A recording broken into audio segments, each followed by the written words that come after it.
Chronicles of My Late Brother, Part 2.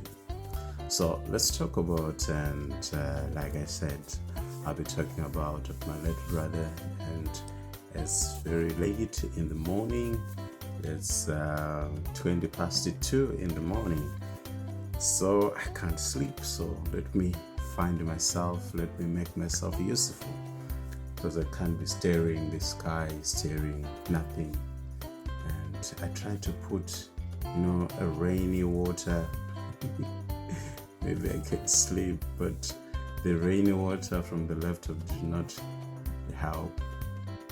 Anyway, so in 1995, I was staying all my life. I was in the rural areas of Urungwe, Mudzimu kwa Mudzimu uko. Then I did grade 1, grade 2, grade 3. Third term I didn't finish. Actually, I only attended grade 3 first term, and then I got ill. That was 1992. I got ill with tonsillitis to a death point. I was almost dead. I was almost dead because I couldn't eat, I couldn't go to school, I couldn't do anything. But the people I was staying with, they would rather send me to look after the cattle back in the rural area, because it was rather a very, very cruel environment I was brought up. Because when my father passed on, before I was born, of course, our mothers were chased away from the house, from the home, and they were not allowed to take any child, any children. So I think I was left in the hands of this couple at the age of 2, and my mom moved on and got married again. So that was the story. So I was left with this woman for my childhood, and I suffered the most. Abuse yesyamunoziva exist apanyika. Physical, mental, sexual, all forms that do exist. I encountered them. So in 1992, my mother had a dream where she was staying, and it was my father who visited her in the dream to say, go and see children. The dream troubled her until she took off with another relative of hers. It's still in Urungwe there, but it's quite a distance. She walked, probably it's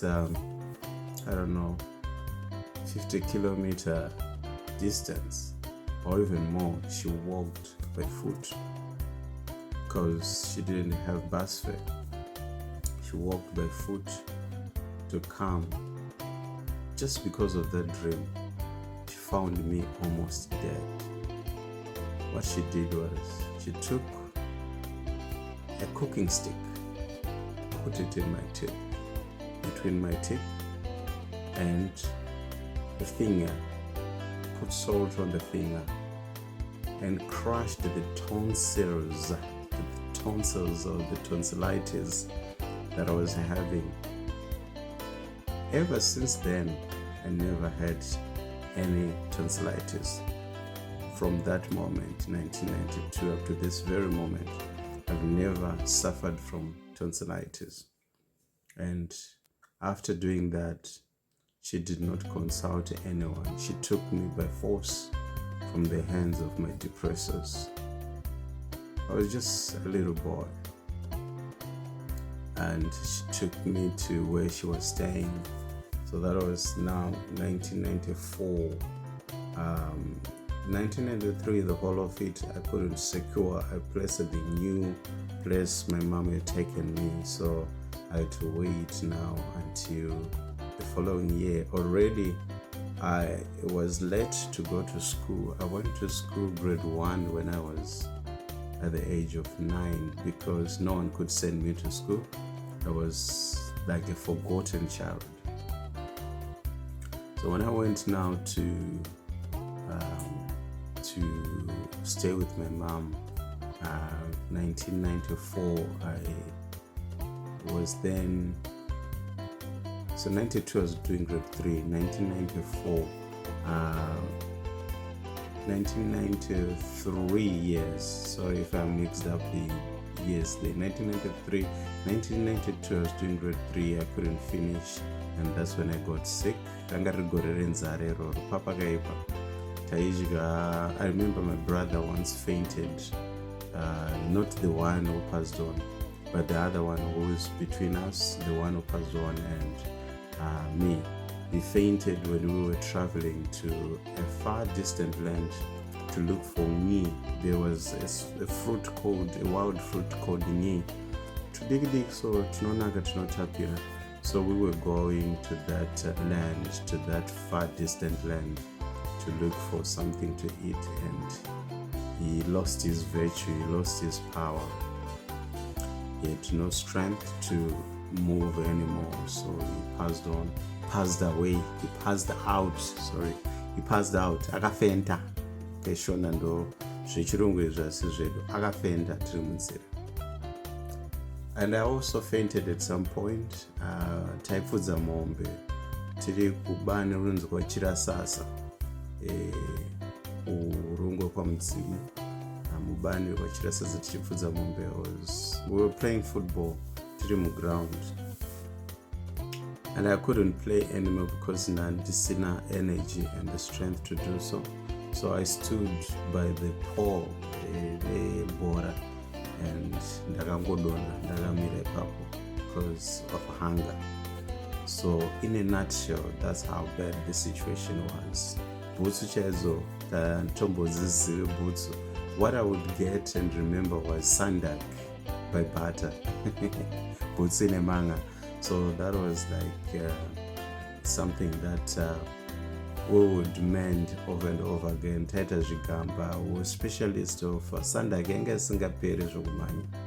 Yagonosara zvimapisi zvakabatanidzwa. Taitotora like a knife or something hot, or tora an old sandak, or batanidza panenge pabvaruka paya, and then that will become another sandak again. But the danger was nagona kucheka again because it was plastic. Kana kuchitonhora inge chakaomarara kuti gwa, kana kuchipisa chinge chakapfavisa zvokuti tinogona kusapfekeka as well. So yaingo it adjusted to the weather. So then so that was like the life back then. And tanga takapfeka tumaadidas, tunenge twaka Adidas was the short that I would put on, but magari ese anenge ari panze because kakanenge kakabvaruka. That would be the only, dzinonzi inda dzedze ndo padzaigara. Like I was like a host of lies, you know. And I had this favorite t-shirt my sister bought me, Wednesday night, Pamira, my sister, Mr. T.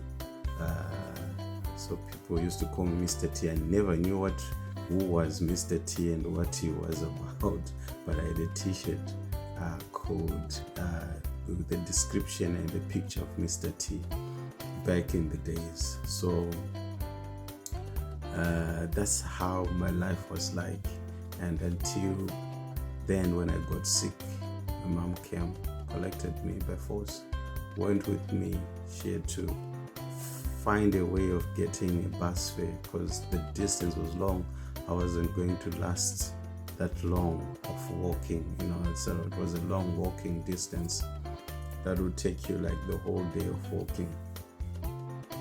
So she took me, and I couldn't go to school because, like I said, it was a new environment and the term had already begun. So I had to continue the following year. So the schools felt that I wasn't a bad student at all, pupil or child at school. So they contemplated skipping me another grade because of my age. But anyway, the others advised not to do so. They had to let me be with my peers at that particular grade, so I didn't jump the grade. All the time in my class, my fellow colleagues used to laugh at my age, how old I was as compared to them, because I would go into school with other school kids who had a difference of 4 or 5 years with me, and I was older by 4 or 5 years among my peers because I was a late school goer. Such was life and circumstances. Okay, we'll continue. Chronicles of my late brother.